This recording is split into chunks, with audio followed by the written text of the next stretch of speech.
Next, page number 72.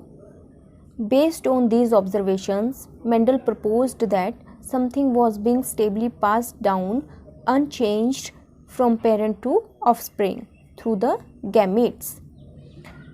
तो Mendel ने क्या ऑब्जर्व किया कि जब उसने देखा कि जो trait dwarf trait F2 generation में नज़र आया, ठीक है, ड्वार्फ ट्रेट जो F2 जनरेशन में नज़र आया वो उसको F1 जनरेशन में नज़र नहीं आया। तो उसने देखा कि पेरेंट से ऑफस्प्रिंग में कुछ तो ऐसी चीज़ जा रही है जो कि स्टेबल है और अनचेंज्ड है, तभी तो ये कैरेक्टर जो है ड्वार्फ F1 में हमें नज़र नहीं आया बट F2 जनरेशन में नज़र आया। यानी इस ट्रेट को कोई तो है जो अपने साथ लेकर चला हुआ है। तो ये कैसा है, स्टेबल है और कैसा है, अनचेंज्ड है, जो कि किसके थ्रू जा रहा है, गैमीट्स के थ्रू। जैसे ह्यूमन में क्या गैमीट्स हैं, स्पर्म्स एंड एग, वैसे ही प्लांट्स में भी क्या होते हैं, गैमीट्स होते हैं। फीमेल में एग होता है और प्लांट के मेल में क्या होते हैं, पोलन ग्रेन्स। नेक्स्ट है, he called these things as factors. तो इनको क्या नाम दिया गया, फैक्टर्स। यानी फैक्टर्स जो हैं वो किस में कैरी हो रहे हैं, कौन उनको कैरी कर रहा है, गैमीट्स। और फैक्टर्स को अब क्या कहा जाता है, now we call them as genes. तो आप टर्म याद रखेंगे, फैक्टर्स को अब क्या कहा जाता है, genes. Genes therefore are the units of inheritance. तो जीन्स जो हैं वो क्या हैं, यूनिट हैं किसकी, इनहेरिटेंस की। They contain the information that is required to express a particular trait in an organism. तो ये जो जीन्स हैं इनके पास क्या होती है, किसी पर्टिकुलर ट्रेट की इंफॉर्मेशन होती है। उसी इंफॉर्मेशन के बेसिस पर ये किसी पर्टिकुलर ट्रेट को एक्सप्रेस करते हैं। तो जीन्स की डेफिनेशन बन जाती है, they contain information that is required to express a particular trait in an organism. ये जीन की डेफिनेशन है, ठीक है। क्या डेफिनेशन हो गई जीन की, genes are the units of inheritance and they contain information which is required to express a particular trait in an organism. Next is genes which code for a pair of contrasting traits are known as alleles. तो genes जो कि किसको code करते हैं, contrasting traits को, उनको हम क्या कहते हैं, एलील्स। अब हमने पीछे भी बात की, जैसे कॉन्ट्रास्टिंग ट्रेट यहाँ पे क्या है, टॉल एंड ड्वार्फ। तो टॉल एंड ड्वार्फ को जो जीन्स कंट्रोल कर रहे हैं, यानी टॉल भी हाइट है, ड्वार्फ भी हाइट है। तो टॉल वाला जो जीन है एंड ड्वार्फ वाला जो जीन है ये स्लाइटली डिफरेंट है, बट हैं तो हाइट के लिए ही, दोनों हाइट को ही रिप्रेजेंट कर रहे हैं, बट इनमें थोड़ा सा कुछ डिफरेंस है जिसकी वजह से एक प्लांट टॉल हो गया और दूसरा ड्वार्फ हो गया। तो इनको हम क्या कहते हैं, एलीलिक फॉर्म्स। ये एक ही जीन की क्या है, allelic forms. For example T, capital T जो है ये, और इस ड्वार्फ को अब हम वैसे तो सेम ही है बट फिर भी थोड़ा डिफ्रेंशिएट करना है तो लिखना तो पड़ेगा, कोई तो लेटर देना पड़ेगा। तो यहाँ पे हम लिख रहे हैं स्मॉल टी। तो यानी कैपिटल टी, स्मॉल टी, अब दो फॉर्म्स बन गए, ये दोनों क्या हैं, एलीलिक फॉर्म्स हैं। तो एक ही जीन की डिफरेंट फॉर्म्स को हम क्या कहते हैं, एलीलिक फॉर्म्स। तो genes which code for a pair of contrasting traits, ये कॉन्ट्रास्टिंग ट्रेट ही तो हैं, तो इनको हम क्या कहते हैं, alleles. That is they are slightly different forms of the same gene. ये डेफिनेशन हो जाती है एलील्स की। तो ये भी डेफिनेशन ही है, genes which code for a pair of contrasting traits are known as alleles. और अगर आप ये लिखना चाहते हैं तो ये भी इजी है, they are slightly different forms of the same gene. एक ही जीन की थोड़ी सी डिफरेंट फॉर्म्स, उनको क्या कहेंगे, एलील्स। नेक्स्ट है, if we use alphabetical symbol for each gene. तो आप यहाँ पे देखेंगे ये सिर्फ इंट्रोडक्टरी पार्ट है कि जीन्स क्या हैं, जीन्स जो हैं वो इंफॉर्मेशन कैरी कर रहे हैं, देन एलील्स क्या हैं। अब यहाँ पे बताया है कि जो हमने यहाँ पे जीन्स यूज़ किए हैं, एलीलिक फॉर्म्स यूज़ की हैं, उनको डोमिनेंट, रिसेसिव या फिर जीनोटाइप, फिनोटाइप, ये सब क्या है, ये वाली टर्म्स जो है यहाँ पे इस पेज में डिस्कस की हैं। If we use alphabetical symbol for each gene, हर एक जीन के लिए अल्फ़ाबेटिकल सिंबल यूज़ करें, then the capital letter is used for the trait expressed at the F1 stage. तो जो ट्रेट F1 स्टेज में नज़र आएगा हमें, उसको हम किससे डिनोट करेंगे, कैपिटल लेटर से।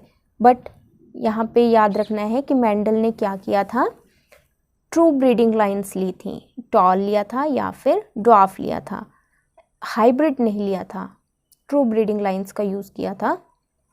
और जीन्स को हम हमेशा पेयर में यूज़ करते हैं, capital T, small T and the small alphabet for the other trait. और जो रिसेसिव ट्रेट है उसके लिए हम स्मॉल अल्फ़ाबेट का यूज़ करते हैं।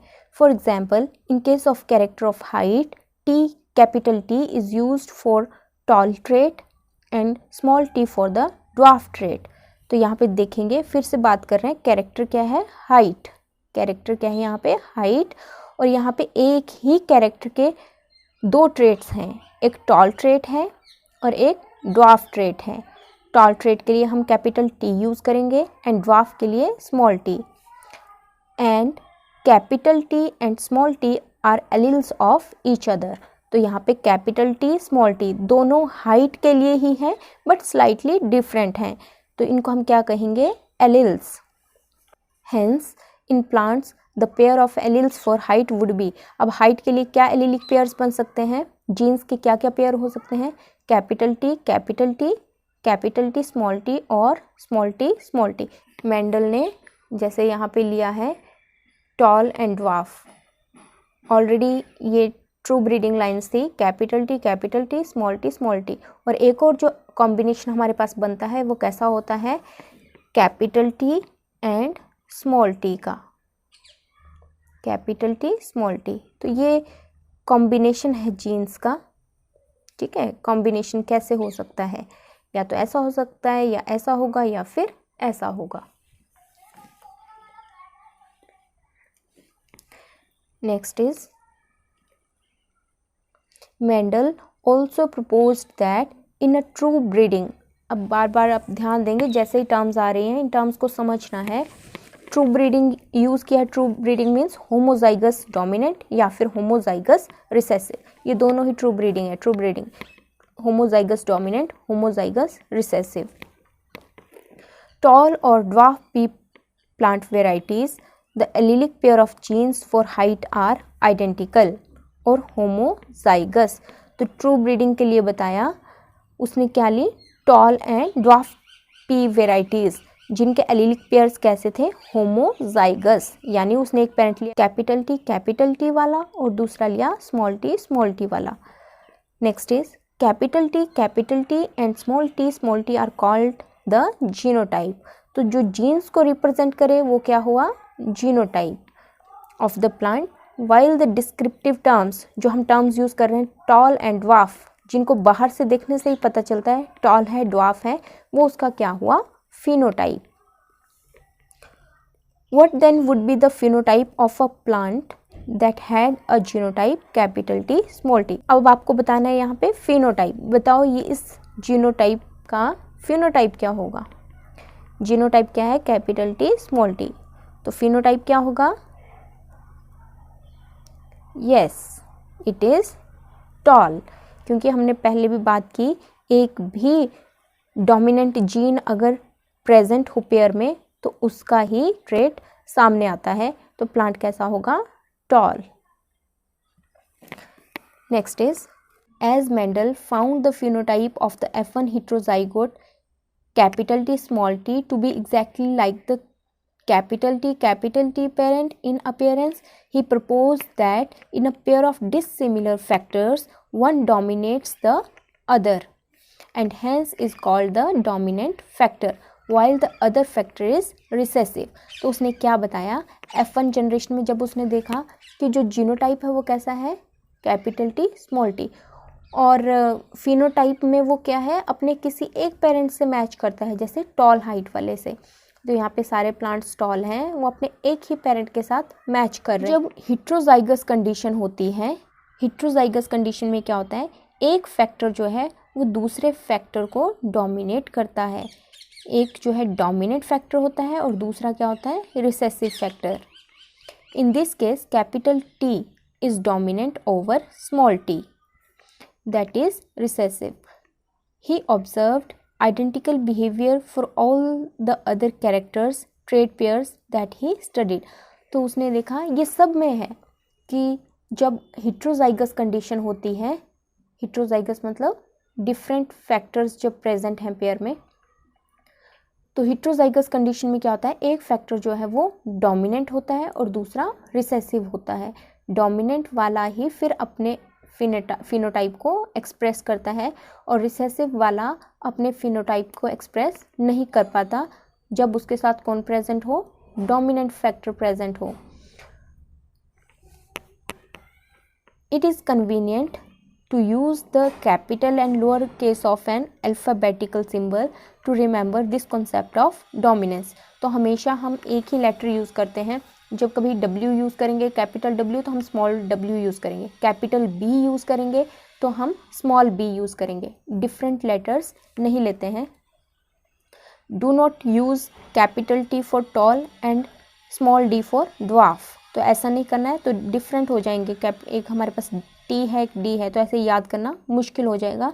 इसलिए हम कैसे लेते हैं, capital T small t। Alleles can be similar as in the case of homozygotes, capital T small t, और can be dissimilar as in the case of heterozygote. तो एलील्स जो हैं वो होमोजाइगस भी हो सकते हैं और हिट्रोजाइगस भी।